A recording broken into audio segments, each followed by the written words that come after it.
from a small town in the Midwest. I grew up playing in the cornfields and the woods outside of town. All the kids I know used to run around and play with little more than scraping a knee to worry about. I often think back to those times with nostalgia, wondering if it could ever be the same. The sense of security, the long summer days of freedom from worry. We were having a sleepover.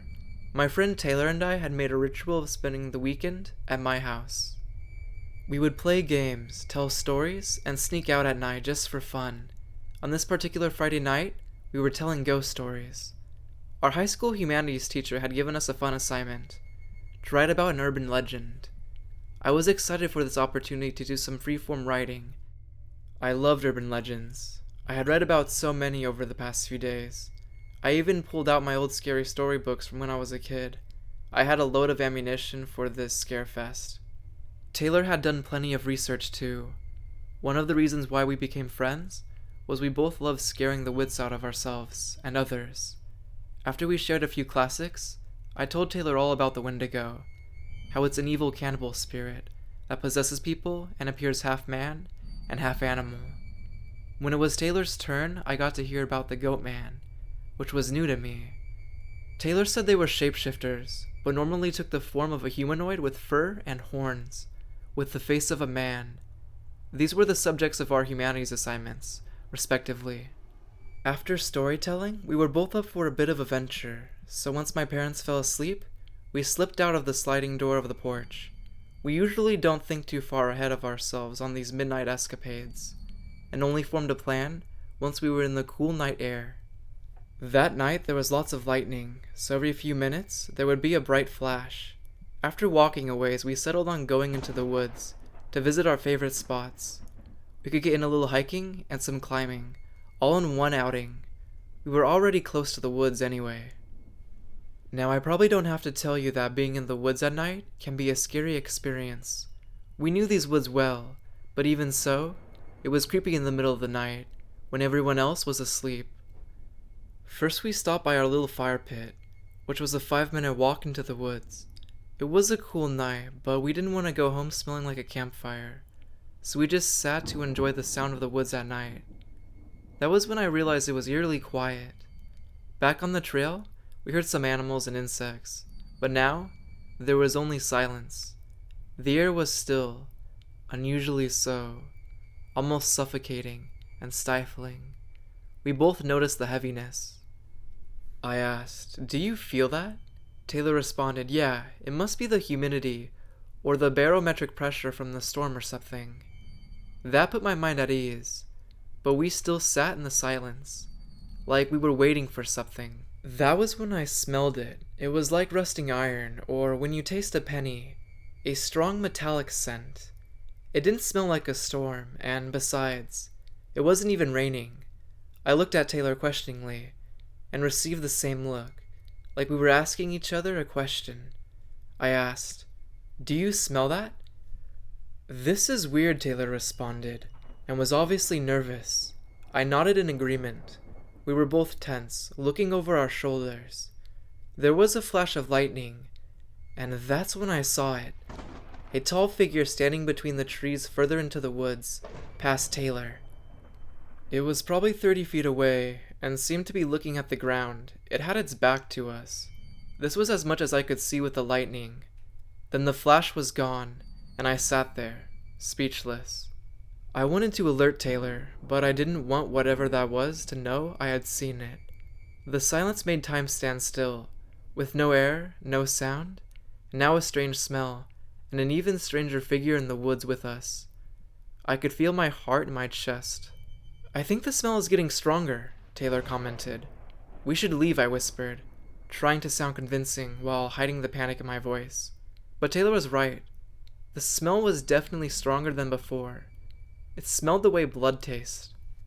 There was another flash of lightning, and I could see it again. It was probably 20 feet away, and seemed to be looking at the ground. It still had its back to us. I looked at Taylor, horrified. Taylor looked back, eyes wide in disbelief. It felt like a nightmare. I gestured like we should both run, and Taylor nodded. As we were getting ready to bolt, we heard a creaky high voice right behind us. That was all we needed. We both jolted up from our seats and ran as fast as we could, back to the path. The word sprint doesn't do justice to just how fast we ran and how hard we pushed to get to that path. Once we got there, we kept running, but slowed a bit to look over our shoulders. The creature was on the trail far behind us, walking slowly after us. Now in the moonlight, I could see it. It was tall, at least 7 feet. It had the body of a man, but was covered in fur. It had hooves and horns. Its face wasn't human or animal, but something in between. It was the goat man. Holy shit, I panted to myself, and we kept running. We ran for what felt like hours. I had a cramp in my side, but I didn't care. I chanced another glance back. The goat man had gotten closer, but was still just walking and sauntering. It seemed bigger too. I swear I pinched myself to see if I was dreaming, and to see whether I had just read one too many scary stories. However, I determined that this was reality, and just kept running. We were getting closer to the edge of the woods. Taylor was still running next to me, still in disbelief. The air was still heavy, and I felt extremely winded. I painfully forced myself to fill my lungs and get through this. Don't look back. Just don't look back, and keep running, I rasped out. I think I was telling myself this more than I was saying it to Taylor.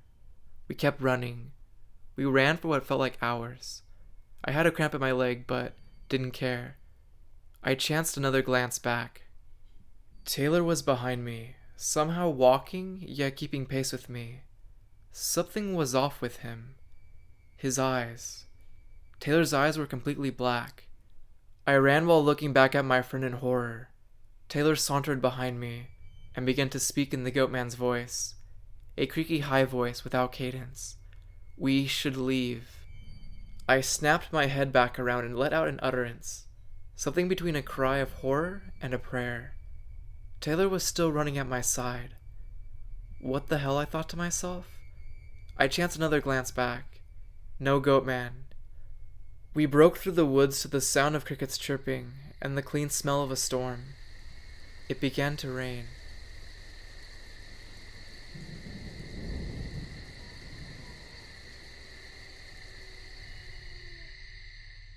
I am a search and rescue officer for the U.S. Forest Service. I have some stories to tell. I have a pretty good track record for finding missing people. Most of the time they just wander off the path, or slip down a small cliff, and they can't find their way back. The majority of them have heard the old saying, "Stay where you are" thing, and they don't wander far. But I've had 2 cases where that didn't happen.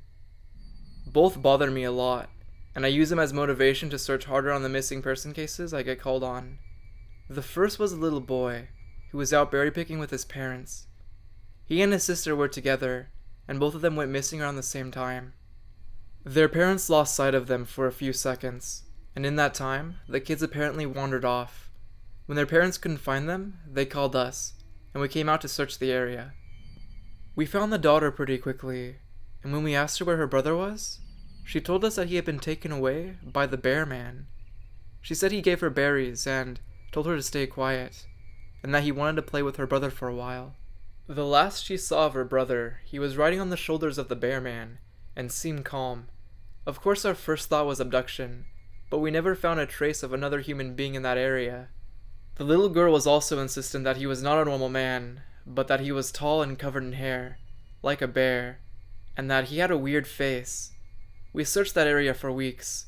It was one of the longest calls I've ever been on, but we never found a single trace of that kid. The other incident was a young woman who was out hiking with her mom and grandpa.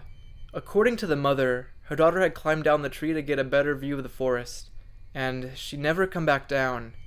They waited at the base of the tree for hours, calling her name, before they called for help. Again, we searched everywhere, and never found a trace of her.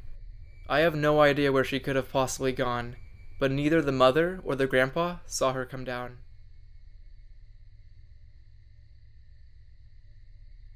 In my old house, I made sure to keep the blinds closed. Unfortunately for me, there were no blinds in the kitchen. When we moved in, there was this green curtain, whose ugliness so offended my mother that she took it down and never replaced it.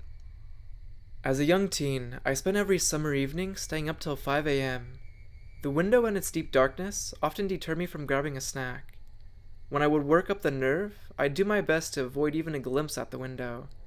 If they're out there, let them look, but I'd rather not know. As I got older, it naturally became less of a concern. I no longer hesitate to go downstairs. The sliding glass door next to the kitchen is always uncovered and, being 24, I think little of it and go on my way. The unease never totally disappears. I've come to believe it's a healthy fear. I've often imagined what I would do if I saw someone in my yard one night.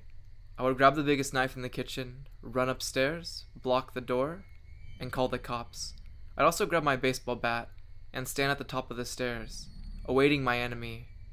I'd scream to someone upstairs to grab the gun that doesn't exist, in hopes of scaring the intruder away. Sometimes I have my 40-ounce double-insulated water bottle in my hand, and I imagine hurling it straight at them. I bet that would give some home invader a real shock. I never imagined what I'd do if that someone was a something. I would have no contingency plan to deal with what I saw. Around midnight, I went downstairs for another beer. Usually someone leaves a light on to guide late-night kitchen visits. If only they had this time. I'd have seen the yellow light reflected on the glass, and nothing more. My vague unease would rush me away from the window, just as fast as it usually does, and I'd go back to my computer, my beer, and everything would be okay. As I rounded the corner into the kitchen area, I didn't see it immediately, or rather, it didn't register in my conscious mind. I felt disquiet, bordering on anxiety for no apparent reason. My eyes drifted to what seemed like the natural source of light, the sliding glass door. It must have been a clear night. I struggled to describe what I saw standing inches from my door. It looked human. It was pale as the moon and absolutely motionless. There was no expression on its face. It was without features. Where normal people had cheekbones, laugh lines, cupid bows, and butt chins, it had nothing. No definition. It was covered in a fine white powder, like it was caked in makeup. A wisp of white hair like cobwebs hung down from one side. I don't think it saw me. I stared straight ahead. I don't know how long I stood in awe of this thing, this realization of all my lifelong nightmares. I can't explain what I did next. I walked to the fridge, grabbed a beer, and ran upstairs. It must have seen the light from the fridge. Maybe that was a mistake. I didn't wait until morning to go outside and check. I didn't want to know. I didn't want to see the footprints it had left.